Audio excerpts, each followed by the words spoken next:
지금의 대한민국 경제대국으로 불릴 만큼 엄청나게 성장했지. 근데 불과 70여 년 전만 해도 한국은 세계에서 가장 가난한 나라 중 하나였어. 그런데 어떻게 이렇게 빠르게 성장할 수 있었을까? 그 기적 같은 변화가 바로 한강의 기적이야. 오늘은 대한민국 경제 성장에 숨겨진 이야기, 그리고 우리가 몰랐던 뒷이야기까지 풀어볼게. 1페어에서 시작된 대한민국. 1953년 한국전쟁이 끝난 후 한국은 완전히 잿더미가 됐어. 국민소득 1인당 67달러. 지금의 최빈국들보다도 낮았지. 나라 전체가 가난했고 도로는 흙길, 공장은커녕 먹을 것도 부족했어. 외국에서는 한국은 영원히 못 일어선다라고까지 했지. 근데 지금은 K-팝, K-드라마, 삼성, 현대, 반도체까지 세계적인 영향력을 끼치는 나라가 됐어. 도대체 이게 어떻게 가능했을까? 이 박정희 경제개발계획, 한강의 기적을 이야기할 때 빼놓을 수 없는 인물이 있어. 바로 박정희 전 대통령이지. 그는 1961년 5.16 군사정변으로 정권을 잡은 후 가난에서 벗어나지 않으면 대한민국은 미래가 없다라며 경제개발을 최우선 과제로 삼았어.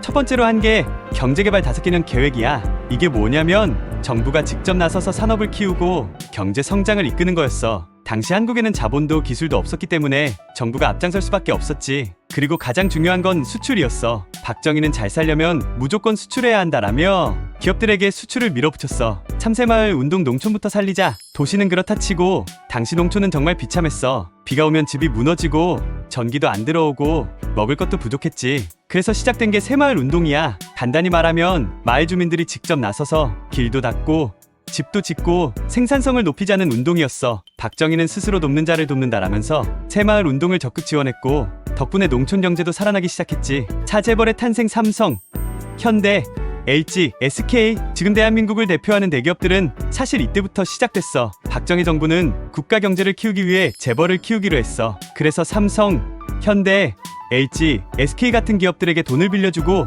공장을 짓게 하고 해외로 나가 수출을 하도록 밀어줬지. 현대의 정주영 회장은 박정희에게 고속도로를 깔아야 합니다라며 경부고속도로 건설을 밀어붙였어. 그리고 실제로 1970년에 경부고속도로가 개통되면서 산업화가 가속화됐지. 삼성은 반도체 사업에 뛰어들었고 LG는 전자제품으로 글로벌 시장을 공략했어. 이렇게 기업들이 커지면서 한국 경제도 성장하기 시작한 거야. 오중동붐, 한국인들이 세계를 휩쓴다. 1970년대에 한국 경제를 또 한 번 도약시킨 게 있어. 바로 중동붐이야. 당시 중동에서는 오일머니가 넘쳐나면서 대규모 건설 프로젝트가 진행됐어. 근데 중동에는 건설 기술이 부족했거든. 그래서 한국 기업들이 대거 진출했어. 현대건설은 사우디, UAE 같은 곳에서 도로, 다리, 건물, 공항까지 다 지었어. 한국의 기술자들과 노동자들은 뜨거운 사막에서도 땀을 뻘뻘 흘리며 일했고 이 덕분에 한국 경제는 엄청난 외화를 벌어들일 수 있었지. 쉽게 말하면 한국인들이 중동 가서 번 돈으로 경제 발전의 밑거름을 만든 거야. 6.25 위기와 극복 IMF 외환위기, 한강의 기적이 순탄하게만 진행된 건 아니야. 1997년에는 IMF 외환위기가 터졌어. 기업들이 무리하게 확장하다 보니 부채가 쌓였고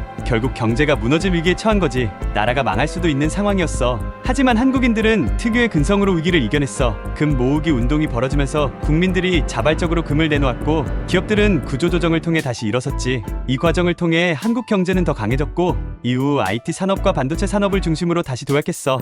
대한민국 경제 성장의 비결. 그렇다면 한강의 기적을 가능하게 했던 비결은 뭘까? 몇 가지 키포인트를 정리해볼게. 정부 주도의 경제개발, 박정희 시대의 경제개발 5개년 계획과 적극적인 지원이 핵심이었어. 재벌 기업들의 성장, 삼성, 현대, LG, SK 같은 기업들이 세계 시장을 공략하며 경제를 키웠지. 노동자들의 희생과 노력, 낮은 임금에도 불구하고 열심히 일했던 한국인들의 근성이 성장의 원동력이었어. 수출 중심 경제, 내수 시장이 작았던 한국은 해외 시장을 적극 공략했고 이것이 성공의 발판이 됐어. IMF 위기를 극복한 저력, 위기를 맞았을 때 포기하지 않고 다시 일어선 국민들의 힘이 중요했어. 한강의 기적은 그냥 이루어진 게 아니야. 피, 땀, 눈물이 섞인 결과물이지. 전쟁으로 모든 걸 잃은 나라가 70년 만에 세계 10위권 경제 대국이 된 건 정말 기적 같은 일이야. 하지만 이 기적은 노력과 도전의 산물이야. 앞으로 대한민국은 또 어떤 기적을 만들 수 있을까? 다음에도 더 흥미로운 이야기로 찾아올게. 구독과 좋아요 잊지 말고 다음 영상에서 만나자.